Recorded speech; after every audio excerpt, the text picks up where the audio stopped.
প্রিয় শিক্ষার্থীরা, শত ব্যস্ততার মাঝেও তোমাদের সুবিধার্থে এ পর্বে আমরা তোমাদের উচ্চতর গণিতের ভেক্টর অধ্যায় নিয়ে আলোচনা করব।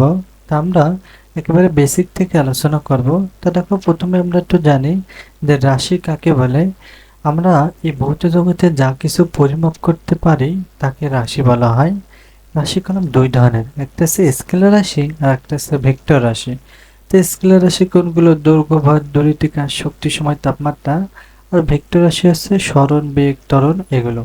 দেখো, এই ভর মনে করো 5 কেজি ওজনের কোনো একটা জিনিস আছে, সেটা তুমি যেইভাবে মাপো না কেন তোমার কোনো 5 কেজি হবে। তার মানে কিছু কিছু রাশি আছে যে সমস্ত রাশি প্রকাশ করতে শুধুমাত্র মানের প্রয়োজন, দিকের কোনো প্রয়োজন হয় না, তাদেরকে আমরা স্কেলার রাশি বলে। কিন্তু কিছু কিছু রাশি আছে যাদের মান ও দিক উভয়ের প্রয়োজন। যেমন আমি যদি বলি যে তোমরা আমাদের বাসায় আজকে বেড়াতে আসো, তাহলে আমি শুধু যদি বলি যে তোমাদের যেখান থেকে যাস মা, মনে করো রূপসা থেকে আমাদের বাসা আসছে মনে করো 5 মিটার বা 5 কিলোমিটার। আমি যদি এটা বলি, তুমি আমাদের বাসায় আসতে পারবে না কেন? আমি দিক বলিনি তোমাকে উল্লেখ করে। এখানে কিছু কিছু রাশি আছে শুধু মান প্রকাশ করলে হয় না, মানের সাথে সাথে দিকেরও প্রয়োজন হয়। সে সকল রাশিকে আমরা ভেক্টর রাশি বলি। তা এ নিয়ে মূলত আমাদের ফিজিক্সের গতি অধ্যায় ডিটেলস আলোচনা আছে। আমরা যেহেতু হায়ার ম্যাথ করব, আমরা বেশি আর আলোচনা না করি, আমরা ভেক্টর রাশিটা নিয়ে আলোচনা করব। তা দেখো, ভেক্টর রাশিটাকে আমরা একটা বেসিক আলোচনা করি। মনে করো এই জায়গায় কোনো একটা বস্তু ছিল, এ হচ্ছে বি বিন্দুতে বা বি জায়গায় গেছে। তাহলে এ থেকে বিতে গেছে না, এর অবস্থান ভেক্টরটারে আমরা মনে করো ইউ দ্বারা প্রকাশ করতেছি। এই যে এ, এটা কি ওর ইনিশিয়াল পয়েন্ট বা আদি প্রান্ত, এটা বি, এটা কি ওর শেষ বিন্দু বা শেষ প্রান্ত। তা দেখো, এই যে এ বি পথে ও গেছে, একে বলা হয় কি এ বি ভেক্টরের ধারক রেখা। আর ইউ ভেক্টর হচ্ছে তার অবস্থান ভেক্টর। তো অবস্থান ভেক্টর প্রকাশ করতে গেলে তার নিচে আমরা একটা দাগ দিই। তা দেখো, এ বি ভেক্টর ইকুয়াল টু অবস্থান ভেক্টর ইউ ভেক্টর। আমরা যদি এবি ভেক্টরের মান বের করতে চাই, তখন হবে কি, এই যে এবি ভেক্টরটা আছে না, তার হচ্ছে আমরা জাস্ট মডুলাস করব। মডুলাস করলে এই ভেক্টর আর মডুলাস সাইন উঠে যায়, এবি আমরা মান পেয়ে যাব। তো দেখো, এবার ভেক্টরের প্রকারভেদ নিয়ে আলোচনা করি। ভেক্টরের প্রকারভেদে আছে একক ভেক্টর, শূন্য ভেক্টর, সমান ভেক্টর, বিপরীত ভেক্টর, অবস্থান ভেক্টর। এগুলো মূলত তোমাদের টিকে আসবে, তোমাদের সৃজনশীলতার এভাবে আসবে না, সৃজনশীল দেখা আছে উপপাদ্যগুলো প্রমাণে আসবে।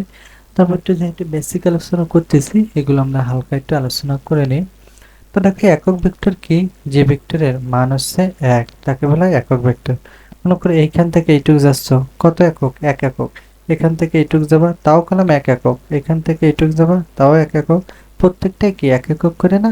তাহলে এইটুকের মান কি 1। তাহলে এটা আমাকে বলা হয় আমাদের একক ভেক্টর।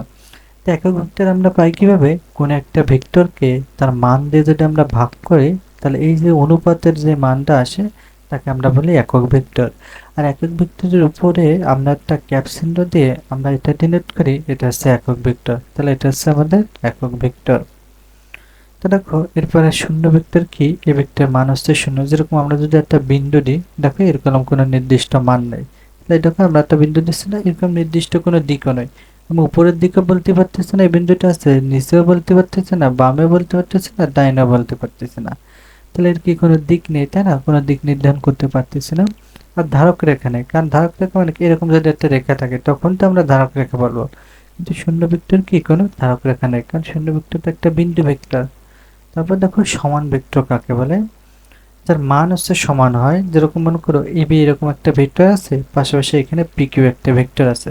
দেখো, এবি ভেক্টর অবস্থান ভেক্টর ইউ এর মান ধরলাম 5, পিকিউ ভেক্টর অবস্থান ভেক্টর ভি এর মানও আমরা ধরলাম 5। তো দেখো, এই মান দুইটা কি সমান না? আবার দেখো, এবির দিকেও কলাম সামনের দিকে এরকম, পিকের দিকেও কলাম পি থেকে কিউ এর দিকে বা সামনের দিকে। তো যেহেতু মান সমান, আবার এই দুইটা দেখো পরস্পর সমান্তরাল, দিকও সদৃশ্য, আমরা এই ভেক্টর দ্বয়কে বলতে পারি সমান ভেক্টর। তো দেখো, এবি ভেক্টর ইকুয়াল টু আমরা পি কিউ ভেক্টর যেভাবে লিখতে পারি, আর এবি ভেক্টর অবস্থান ভেক্টর কি U vector, P Q vector অবস্থান ভেক্টর কি ভি ভেক্টর। তো আমরা এভাবেও বলতে পারি অবস্থান vector U vector equal to অবস্থান ভেক্টর ভি ভেক্টর। এটা আমরা মানও তাহলে আমরা সমান লিখতে পারি, modulus of AB vector equal to modulus of P Q vector. তো দেখো, এবার আমরা বিপরীত ভেক্টর নিয়ে আলোচনা করি। বিপরীত ভেক্টরের ক্ষেত্রে হয় কি, মান সমান হয়, পরস্পর সমান্তরাল হয়, কিন্তু দিক আগের মতো সদৃশ্য হয় না। এটা হচ্ছে কি বিসদৃশ্য। মনে করি যে কি এবি একটা ভেক্টর না, এখন আমি আর একটা ভেক্টর দিলাম, মনে করি এরকম স্ট্রেট লাইন হবে, যদিও এখানে পি কিউ মনে করে একটা ভেক্টর, এই জায়গায় মনে করো পি কিউ একটা ভেক্টর, তার দিক মনে করো কিউ থেকে পি এর দিকে, ঠিক আছে। তাহলে এদিকে এর বিপরীত না, তা আমাদের হবে কি মাইনাস পি কিউ ভেক্টর। তাহলে এ বি ভেক্টর এটা মনে করো 5 মিটার, এটাও মনে করো 5 মিটার, তাহলে দুইটাও কি সমান না, কিন্তু দিক কি বিপরীত বা বিসদৃশ্য। এই জন্য এই ভেক্টর দ্বয়কে আমরা বলবো পরস্পরের বিপরীত ভেক্টর। তো অবস্থান ভেক্টরের কনসেপ্ট এবার আমরা একটু বুঝি। মনে করো এই যে ও পি একটা ভেক্টর, ও থেকে পি দিকে যাচ্ছে, তাহলে ও বিন্দুর সাপেক্ষে পি বিন্দুর অবস্থানকেই বলা হয় মূলত পি বিন্দুর অবস্থান ভেক্টর। এবং এই যে ও বিন্দু না, ও বিন্দুকে বলা হয় মূল বিন্দু। মনে করো এখানে যদি আমরা এ ভেক্টর দিতাম, তাহলে ও বিন্দুর সাপেক্ষে এই যে এ বিন্দুর যে অবস্থান ভেক্টর, সেটাই হচ্ছে আমাদের এ বিন্দুর অবস্থান ভেক্টর, ঠিক আছে। তাহলে মূল বিন্দুর সাপেক্ষে কোন একটা ভেক্টরের অবস্থানে আছে সেই বিন্দুর অবস্থান ভেক্টর। এরপর দেখো আমরা ভেক্টর যোগের ত্রিভুজ বিধি নিয়ে আলোচনা করি। ভেক্টর যোগের ত্রিভুজ বিধি কেমন ছিল? একাধিক ভেক্টরের যোগফল প্রথম ভেক্টরের প্রান্ত বিন্দু ও শেষ ভেক্টরের শেষ বিন্দুর সংযোগ ভেক্টর সমান। এটা কেমন ভাবে কাজ করে? মনে করো তুমি এ থেকে বিতে আসছো, এই যে এ থেকে বি এর দিক দিয়ে আছে, তারপর মনে করো বি থেকে সিতে আসছো, এই দেখো বি থেকে সির দিক দিয়ে আছে, তাহলে আলটিমেটলি করলাম তুমি এ থেকে সির দিকে গেছো, ঠিক আছে। তুমি যত এ থেকে বি, বি থেকে সিতে গেছো, আলটিমেটলি পথ অতিক্রম করবে এস থেকে সি, তাই না? তা আমরা বলতে পারি না AB vector plus BC vector equal to AC vector. তো আবার দেখো এখানে এ থেকে বিতে গেছো, বি থেকে সিতে গেছো, সি থেকে ডিতে গেছো, ডি থেকে ইতে গেছো, তাহলে আমরা আলটিমেটলি বলতে পারি তুমি আসলে এ থেকে ইতে গেছো। তাহলে আমরা বলতে পারি কি AB vector plus BC vector plus CD vector plus D vector equal to এই ভেক্টর। তো দেখো এটার সাথে কি এবার মেলে কিনা সংজ্ঞার সাথে?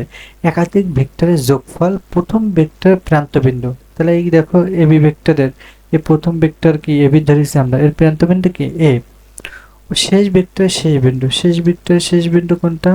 দেখো আমাদের এটা কি শেষ ভেক্টর, তাহলে এটার শেষ বিন্দু কি এই, তাহলে শেষ বিন্দুর সংযোগ ভেক্টর সমান, তার মানে এসির সমান হবে, মানে এবি আর বিসি যোগ করলে আমাদের এসি হবে। এটা ছিল ভেক্টর যোগের ত্রিভুজ বিধি। তো দেখো ভেক্টর যোগের সামান্তরিক বিধি কেমন ছিল? তা আমরা মনে করি একটা সামান্তরিক আঁকালাম, এখানে ও থেকে এতে গেছে, এ থেকে বিতে গেছে, আবার ও থেকে সিতে গেছে, সি থেকে বিতে গেছে, আর ও থেকে এতে, এ থেকে বিতে যদি যায়, তাহলে আলটিমেটলি কি ও থেকে আমাদের এতে গেছে, তাহলে এটাই করলাম আমাদের লব্ধি ভেক্টর। আমরা ধরে নিলাম ও থেকে এ বিন্দুর অবস্থান ভেক্টর হচ্ছে ইউ ভেক্টর, এ থেকে বি বিন্দুর বা এ বি ভেক্টর অবস্থান ভেক্টর হচ্ছে ভি ভেক্টর, বিসি ভেক্টর অবস্থান ভেক্টর হচ্ছে ইউ ভেক্টর বা সিবি ভেক্টর আমরা বলতে পারি, ও সি ভেক্টর অবস্থান ভেক্টর হচ্ছে ভি ভেক্টর। তো দেখো আমরা যদি এই ত্রিভুজটা আর এই ত্রিভুজটা নিয়ে আমরা কাজ করব। তো দেখো এই ত্রিভুজ ও এ বিটা আমরা বলতে পারি না ও বি ভেক্টর, এই যে ও বি ভেক্টর লব্ধি ভেক্টরটা আসছে কোথা থেকে? এই O A vector plus A B ভেক্টরের সমষ্টির সমান। তাহলে দেখো এই যে O B vector equal to আমরা রাখলাম ওই ও এ ভেক্টর আর এ বি ভেক্টর যোগ দেব, ঠিক আছে। তো দেখো ও এ ভেক্টর মানে কি অবস্থান ভেক্টর ইউ ভেক্টর, তো আমরা লিখলাম অবস্থান ভেক্টর ইউ, আর এ বি ভেক্টর মানে কি অবস্থান ভেক্টর ভি ভেক্টর। তাহলে আমরা লিখতে পারি ও বি ভেক্টর ইকুয়াল টু অবস্থান ভেক্টর ইউ প্লাস অবস্থান ভেক্টর ভি। এবার দেখো এই ত্রিভুজ নিয়ে তোমাদের কাজ করা শেষ, এবার আমরা এই ত্রিভুজটা নিয়ে কাজ করি। এখানে বলা আছে কি ত্রিভুজ সিওবি, তাহলে ত্রিভুজ সিওবির ক্ষেত্রে কি বলা আছে দেখো এই ওসি ভেক্টর মানে এই যে ওসি বরাবর প্লাস এই সিবি বরাবর যদি আমরা যোগ করি, তাহলে আমরা আলটিমেটলি ওবি পাবো। সে কথায় বলা আছে যে OB vector equal to OC vector plus CB vector. তাহলে এখন আমরা এটা একটু আবার এখানে লিখি, এই যে ওবি ভেক্টর ইকুয়াল টু আমরা কি পাইছিলাম O A vector plus AB vector, সেটা আমরা এখানে লিখলাম। তো দেখো এই ও এ ভেক্টর রেখে দিলাম, এই যে এবি ভেক্টর, দেখো এই যে এবি ভেক্টর, এই যে এবি ভেক্টরও যা ওসি ভেক্টরও পেলাম তাই, কেন এবি ভেক্টর অবস্থান ভেক্টর ভি, ওসি ভেক্টর অবস্থান ভেক্টর ভি। আর যেহেতু এটা সামান্তরিকের কি হয় বিপরীত বাহুটাই সমান ও সমান্তরাল হয়, ঠিক আছে। তাহলে দেখো আমরা এখানে বসাই দিলাম ওসি ভেক্টরের মান হচ্ছে ভি, তাহলে আমরা ওবি ভেক্টর ইকুয়াল টু পেলাম কি অবস্থান ভেক্টর ইউ প্লাস অবস্থান ভেক্টর ভি। তাহলে আমরা কি বলতে পারি দেখো দুটি ভেক্টর লব্ধি ভেক্টর হলো ভেক্টর দ্বয় সমষ্টির সমান। তাহলে দেখো এই যে ইউ ভেক্টর আর এই যে ভি ভেক্টর, এদের লব্ধি ভেক্টরই কলম আমাদের এই যে ওবি ভেক্টর, তাহলে এই দুইটা ভেক্টর যোগফলই কলম আমাদের লব্ধি ভেক্টরের সমান হয়েছে, ঠিক আছে। এটা কলম ছিল আমাদের সামান্তরিকের সূত্র। তারপর দেখো ভেক্টর বিয়োগের ত্রিভুজ বিধি। ভেক্টর বিয়োগের ত্রিভুজ বিধি মূলত ভেক্টর যোগের ত্রিভুজ থেকে এসেছে অনেকটা, সেটা বলতে পারো। কিভাবে দেখো, আমরা মনে করো এ থেকে বিতে আসছে, বি থেকে সিতে আসছে, তাহলে আলটিমেটলি কি এ থেকে সিতে আসছে না? মনে করো আমি যদি এরকম বলতাম, এই যে A B, A B vector plus A BC vector, এ থেকে বিতে, বি থেকে সিতে, আলটিমেটলি কি হবে তখন? AC vector. এবার এই এবি ভেক্টরটা যদি আমি ওই সাইডে নিয়ে যাই তখন কি হবে? মাইনাস হয়ে যাবে না?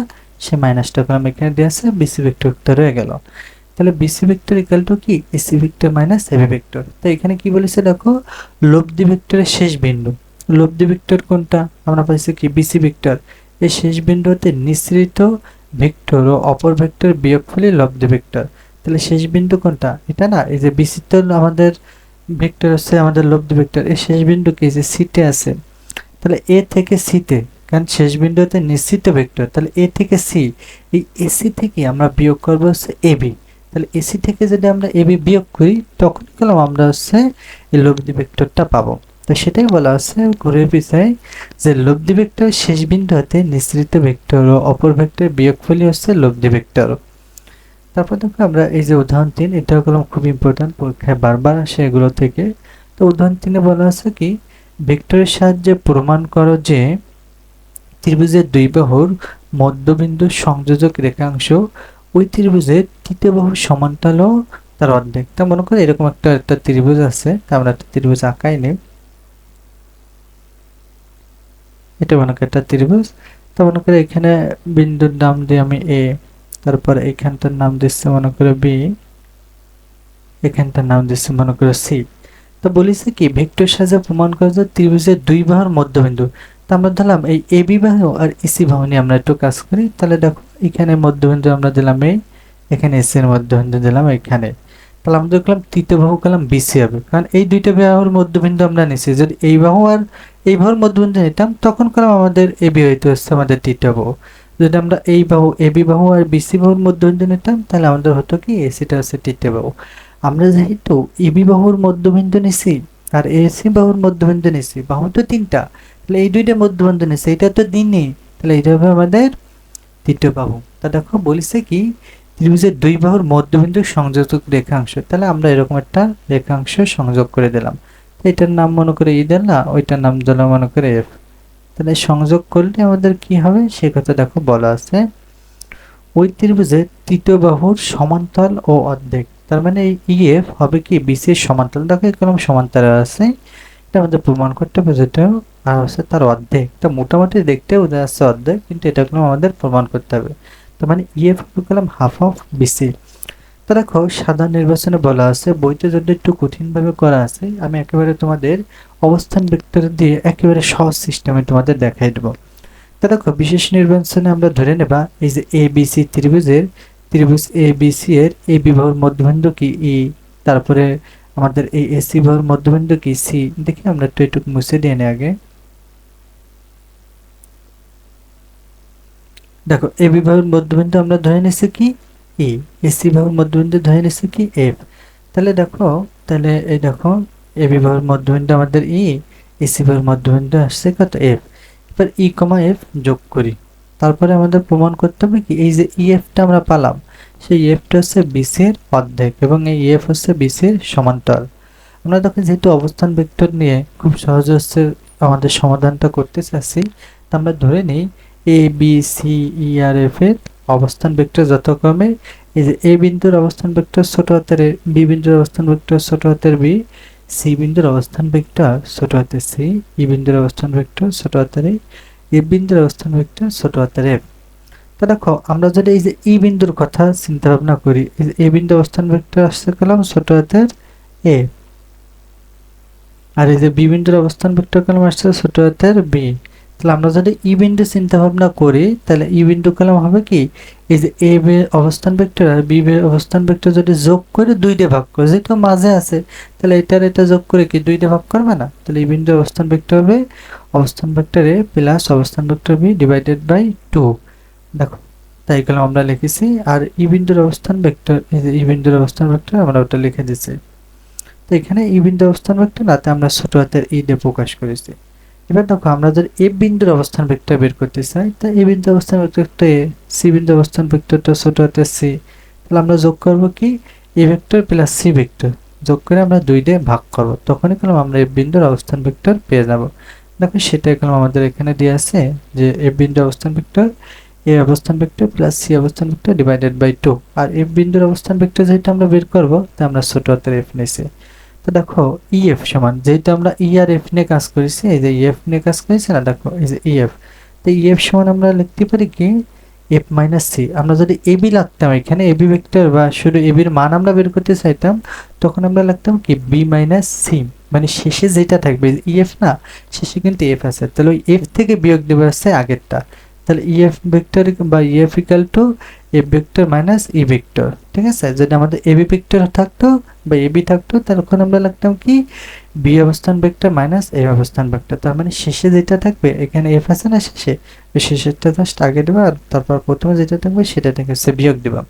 তো এফ এর মান বসিয়ে দাও, আমরা A vector plus C vector divided by 2 পাইছি, এটা আমরা বসিয়ে দিচ্ছি। তারপরে যে ই এর মান বসিয়ে দাও, A vector plus B vector divided by 2। এখন দেখো আমরা একটু জাস্ট ক্যালকুলেশন করবো, এখানে 2 আমরা লসাগু নেব, দেখো A vector plus C vector, এখানে মাইনাস আছে প্লাসে মাইনাসে minus A vector minus B vector, কারণ 2 দিয়ে লসাগু দিলে তো 1ই থাকে, সেটা আমরা যদি গুণ করি তাহলে তো এই সংখ্যাটাই বেশি যাবে। তারপর দেখো এখানে হয় কি এই minus A vector plus A vector কাটা যায়, তাহলে এখান থেকে কি C vector minus B vector divided by 2, তাহলে C vector minus B vector মানে কি বিসি না, কারণ আমরা বললাম কি এবি যদি আমরা লিখি, মনে করে আমরা যদি এবি লিখি তখন হবে কি B vector minus C vector, তাই না? তাহলে কলম আমরা উল্টোভাবে বলতে পারি B vector minus C vector যদি থাকে তখন আমরা তাকে বলতে পারি কি এবি ভেক্টর। তো এইখানে দেখো C vector minus B vector আছে না, তাহলে বিয়োগ করা হয়েছে কি শেষে আছে কি বি, তাহলে ওইটা আমরা ফার্স্টে নিয়ে আসবো, তখন হবে কি আমাদের বিসি ডিভাইডেড বাই 2। তো দেখো ইএফ ইকাল টু কলম আমাদের বিসি ডিভাইডেড বাই 2 বা হাফ অফ বিসি হয়ে গেছে, তাহলে আমরা বলতে পারি কি ইএফ ও বিসি মানে EF equal to half of BC. আবার দেখো ইএফ ও বিসি রেখার ধারক রেখা একই কিন্তু এক নয়, তাহলে ইএফ সমান্তরাল বিসি, এটা আমি একটু বুঝাই দিই, ধারক রেখা একই কিন্তু এক নয় কি দ্বারা বোঝাচ্ছে, দেখো এই যে ইএফ সমান্তরাল কলম সামনের দিকে যাচ্ছে, বিসিও কলম সমান্তরাল সামনের দিকে যাচ্ছে, এই এফ রেখাটা তুমি যদি টেনে এর উপরে রাখো, এর উপরে রাখো, মনে করো এর উপরে রাখো, আমার যদি বেঁকা হয়ে যাচ্ছে যেটা আমি কার্সর দিয়ে কাজটা করতেছি, এর উপরে রাখলো এরকম রাখলে দেখো এইটা কলম এটার উপর সমাপতিত হয়ে গেল, তাই না? তখন এই দুইটা কলম একই বরাবর ওইদিকে যাবে, তাহলে আমরা বলতে পারি কি এই দুইটার ধারক রেখা একই কিন্তু এক নয়, কারণ ইএফ তো এইটুক, ইএফ আর বিসি তো আমাদের এক নয় কিন্তু একই রকম। ঠিক আছে, এই জন্য আমরা বলতে পারি এই যে ইএফ হচ্ছে বিসি এর সমান্তরাল এবং হচ্ছে EF equal to half of BC, এটাই কোনো আমাদের প্রমাণে ছিল। দেখো তারপর উদাহরণ 4 কি বলা আছে, ভেক্টর পদ্ধতিতে প্রমাণ করা যায় সামান্তরিকের কর্ণদ্বয় এসি ও বিডি পরস্পর ও বিন্দুতে ছেদ করে। তো দেখো আমরা একটা সামান্তরিক আঁকিয়ে ফেলাই, এ বি সি ডি এরকম আমরা আঁকিয়ে ফেলাচ্ছি, ও এর অবস্থান ভেক্টর আমরা এ ধরলাম, কারণ আমরা দেখো আমাদের এই ও কলম মূল বিন্দু। ঠিক আছে, এই মূল বিন্দুর সাপেক্ষে আমরা কলম বেসিক আলোচনা করেছিলাম যে মূল বিন্দুর সাপেক্ষে কোন একটা বিন্দুর ভেক্টরই হচ্ছে তার অবস্থান ভেক্টর, তাহলে ও বিন্দুর সাপেক্ষে আমরা এ ধরি বা এ থেকে ও তার অবস্থান ভেক্টর মান হবে কত এ, বি থেকে ও তার অবস্থান ভেক্টর মান হবে কত বি, সি থেকে ও তার অবস্থান ভেক্টর মান হবে সি, আর ডি থেকে ও এর অবস্থান ভেক্টর মান হবে কি ডি। তাহলে আমাদের প্রমাণ করতে হবে কি, দেখো প্রমাণে চাইছে কি ভেক্টর পদ্ধতিতে প্রমাণ করা যায় সামান্তরিকের কর্ণদ্বয় এসি ও বিডি পরস্পর ও বিন্দুতে ছেদ করে। দেখো এসি এসি কোনটা এটা, আর বিডি কোনটা এটা, পরস্পর ও বিন্দুতে ছেদ করে, এটা হচ্ছে আমাদের প্রমাণ করতে হবে। আচ্ছা প্রমাণ করতে যদি আমরা এটা চাই তাহলে আমাদের কলম এটা প্রমাণ করতে কি হয় না, এই যে এ অবস্থান ভেক্টর আর এই যে সি অবস্থান ভেক্টর এই দুইটা যদি সমান হয়, এবং দেখো এই যে বি অবস্থান ভেক্টর আর এই ডি যদি সমান হয়, তখনই কলম আমরা বলতে পারবো যে কর্ণদ্বয় হচ্ছে পরস্পরকে ও বিন্দুতে ছেদ করে, এটা হচ্ছে আমাদের প্রমাণের। তো দেখো আমরা প্রথমে এই যে ত্রিভুজ এ ও ডি নিয়ে আমরা কাজ করি, এই যে এ ও ডি এটুকু অংশ নিয়ে আমরা কাজ করবো, তো আমরা একটু মুছিয়ে দিচ্ছি এগুলো। তো দেখো এডি নিয়ে যদি আমরা কাজ করি, এখানে এও থেকে যদি আমরা ওডি নিই তখন আমরা পাবো কি এডি, তাহলে এটা আমরা একটা সমীকরণ দিলাম এও প্লাস ওডি ইকুয়াল টু এডি। আবার দেখো আমরা যদি বিওসি নিয়ে কাজ করি, আমি যেরকম এওডি নিয়ে কাজ করতেছি বিওসি নিয়ে কাজ করতেছি না, তুমি চাইলে এওবি ও সিওডি নিয়েও কাজ করতে পারতা, যে কোনো একটা নিয়ে কাজ করলে আমাদের হবে, কোনো সমস্যা নেই। তো দেখো এই যে আমরা যখন এই যে বিওসির কথা বলবো তখন আসবে কি এই যে BO, BO plus OC equal to কি হবে বিসি। তাহলে সেটা কোনো আমাদের দিয়ে আছে। আমরা বললাম এটা জানি যে সামান্তরিকের বিপরীত বাহুগুলো পরস্পর সমান হয়। তাহলে দেখো এই যে এডি আর এই বিসি কি সমান হবে না, কারণ এটা কি সামান্তরিক, সামান্তরিকের বিপরীত বাহুটাই পরস্পর সমান ও সমান্তরাল হয়। তাহলে আমরা বললাম এডি ইকুয়াল টু বিসি লিখতেই পারি। এই এডি মানে কি দেখো তো, এই যে এডি, এডি মানে আমরা কি পাইছি এও প্লাস ওডি, বিসি মানে আমরা কি পাইছি বিও প্লাস ওসি, এটা আমরা পাইছি না, তাহলে আমরা এটা বসিয়ে দিলাম। তো এও মানে কি অবস্থান ভেক্টর এ, ওডি মানে অবস্থান ভেক্টর ডি, বিও মানে অবস্থান ভেক্টর বি, ওসি মানে অবস্থান ভেক্টর সি।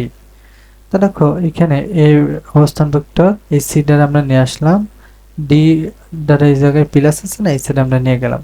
তাহলে দেখো এখানে ই ও সি এর ধারক রেখা কিন্তু এসি, কারণ দেখো এ ও সি এর ধারক রেখা কেন এসি, এই যে এ বলো সি বলো এরা কলম এই লাইন বরাবর, এটা এই লাইনটা। তাহলে এ আর সি এর কলম ধারক রেখা একই, অনুরূপভাবে কলম এই যে বি আর ডি এর ধারক রেখাও একই, এই যে বি আর ডি এর ধারক রেখা একই। দেখো এই কথা আমাদের এখানে বলা আছে, এ ও সি এর ধারক রেখা এসি আর বি ও ডি এর ধারক রেখা কি বিডি। তাহলে এ মাইনাস সি এর ধারক রেখাও কি এসি হবে, অনুরূপভাবে বি মাইনাস ডি এর ধারক রেখাও কি বিডি হবে। এ ও সি ও বি মাইনাস ডি দুটি সমান ও অশূন্য ভেক্টর হলে তাদের ধারক রেখা একই অথবা সমান্তরাল হবে, কিন্তু এসি ও বিডি রেখাটায় পরস্পর শ্রেণী, এদের মান শূন্য হতে পারে না। অশূন্য হতে পারে না মানে কি অবশ্যই শূন্য হবে। দেখো A vector minus C vector equal to 0, এখানে B vector minus D vector equal to 0। তাহলে এই মাইনাসটা যদি ওই সাইডে যায় তাহলে কি প্লাস হবে, এই মাইনাস টুটাকে কি এই সাইডে প্লাস হবে। তাহলে A vector equal to C vector plus C, B vector equal to কি ডি ভেক্টর প্লাস সি। তাহলে কোনো আমাদের প্রমাণটা হয়ে গেল। তারপরেরটা আমরা চলে যাই। দেখো উদাহরণ 5 বলা আছে, ভেক্টর পদ্ধতিতে প্রমাণ করো যে কোন চতুর্ভুজের সন্নিহিত বাহুগুলোর মধ্যবিন্দুর সংযোজক রেখাসমূহ একটি সামান্তরিক উৎপন্ন করে। তো মনে করে একটা আছে আমাদের চতুর্ভুজ, এরা আসছে আমরা মধ্যবিন্দু এই একটা দিলাম, এটা আছে এই বিন্দু দিলাম, এটা মধ্যবিন্দু এখানে দিলাম, এটা মধ্যবিন্দু এখানে দিলাম। এগুলো যদি আমরা যুক্ত করি তাও আমাদের একটা সামান্তরিক হবে, এটা করলাম আমাদের প্রমাণ করতে হবে, ঠিক আছে। তাহলে দেখো আমরা কি কি করেছি সেটা আমরা একটু লিখি। মনে করি এ বি সি ডি একটি চতুর্ভুজ, এ বি বাহুর মধ্যবিন্দু কি ই, বিসি বাহুর মধ্যবিন্দু হচ্ছে আমাদের এফ, তারপরে এই সিডি বাহুর মধ্যবিন্দু হচ্ছে আমাদের ধরে নিচ্ছি হচ্ছে জি, তারপর ডি এ বাহুর মধ্যবিন্দু বা এডি বাহুর মধ্যবিন্দু আমরা এইচ ধরে নিচ্ছি। তা যদি একটু দেখতে অস্পষ্ট লাগতেছে তা আমি একটু কাটছি জি, এখানে আছে এফ, এখানে এইচ আছে। তো দেখো আমরা ধরি A B C D E F G H এই বিন্দু অবস্থান ভেক্টর যথাক্রমে এ বড় হাতের এ হচ্ছে ছোট হাতের এ, বি হচ্ছে ছোট হাতের বি, এগুলো কলম আমরা ধরে নিছি। তো দেখো এই জায়গায় যে ই বিন্দুটা আছে, ই বিন্দু কি এ বি এর মধ্যবিন্দু না।